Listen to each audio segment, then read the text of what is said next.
Eu não tenho nenhum conhecimento da análise psicológica de Putin e também poucos conhecimentos militares. Acho que realmente esta ideia de que a Ucrânia está a resistir, a Ucrânia está a ser destruída e que o Putin queria a Ucrânia toda, ou queria os países bálticos.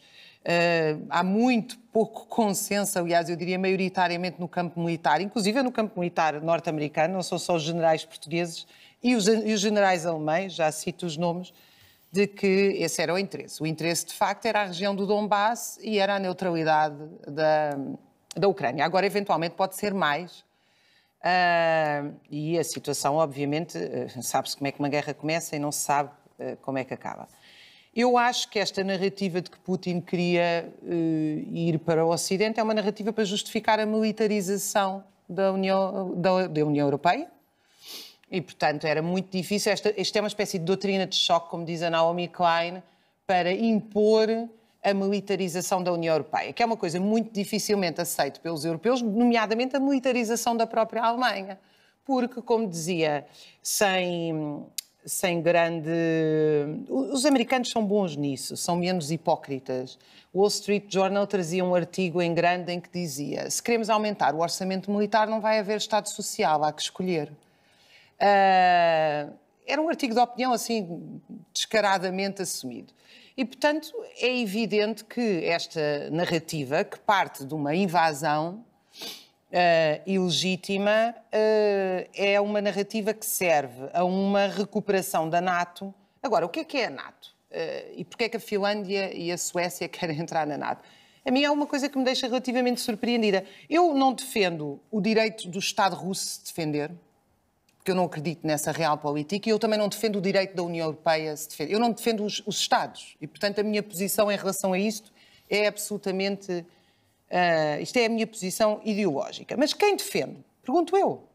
Vocês os três parecem-me que têm essa posição. Que defendem uma Europa independente, uma Europa com força. O que é que esta política de militarização da Europa pode dar força à Europa? Porquê? Nós vamos ter... Pode reforçar a independência da Europa. A Europa vai se tornar o quê? Num comprador de armamento norte-americano e de gás liquefeito? É que a Europa agora anuncia que é amiga dos Estados Unidos. Isso não existe. Qualquer beabá de relações internacionais explica que entre Estados não existem amizades, existem interesses. De hoje para amanhã não é o Biden, é o Trump ou é outro qualquer. E a Europa fica dependente do quê?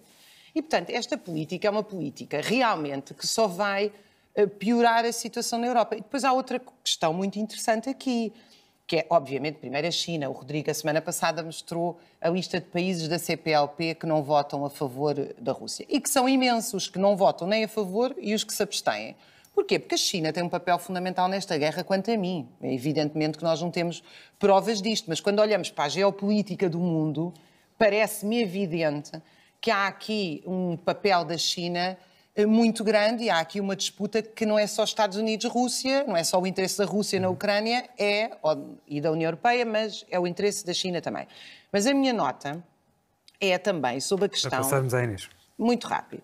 É a questão do papel da NATO. E o que é que a NATO? A NATO é uma força ofensiva e colocou assim, quando fez meio século de existência, deixou de ser uma aliança defensiva porque colocou em cima da mesa, e fê-lo em várias situações, uma aliança ofensiva que pode invadir um país soberano a coberto da intervenção humanitária, que é um nome, aliás, muito curioso, porque nós zangamos-nos, e com razão, com a dita operação especial, porque na Rússia é proibido dizer a palavra guerra, mas achamos muito normal não chamar à NATO, que é uma instituição ofensiva que faz guerras, mas não é uma instituição defensiva que faz intervenções. Mas não é, Raquel, isso é factual. Faz intervenções. Isso não é são as intervenções da NATO, não são as guerras. E aquilo que tu chamas de intervenção humanitária, não há nenhuma que a NATO tenha feito sem uma resolução do Conselho de Segurança. Portanto, é só para deixar... Desculpa.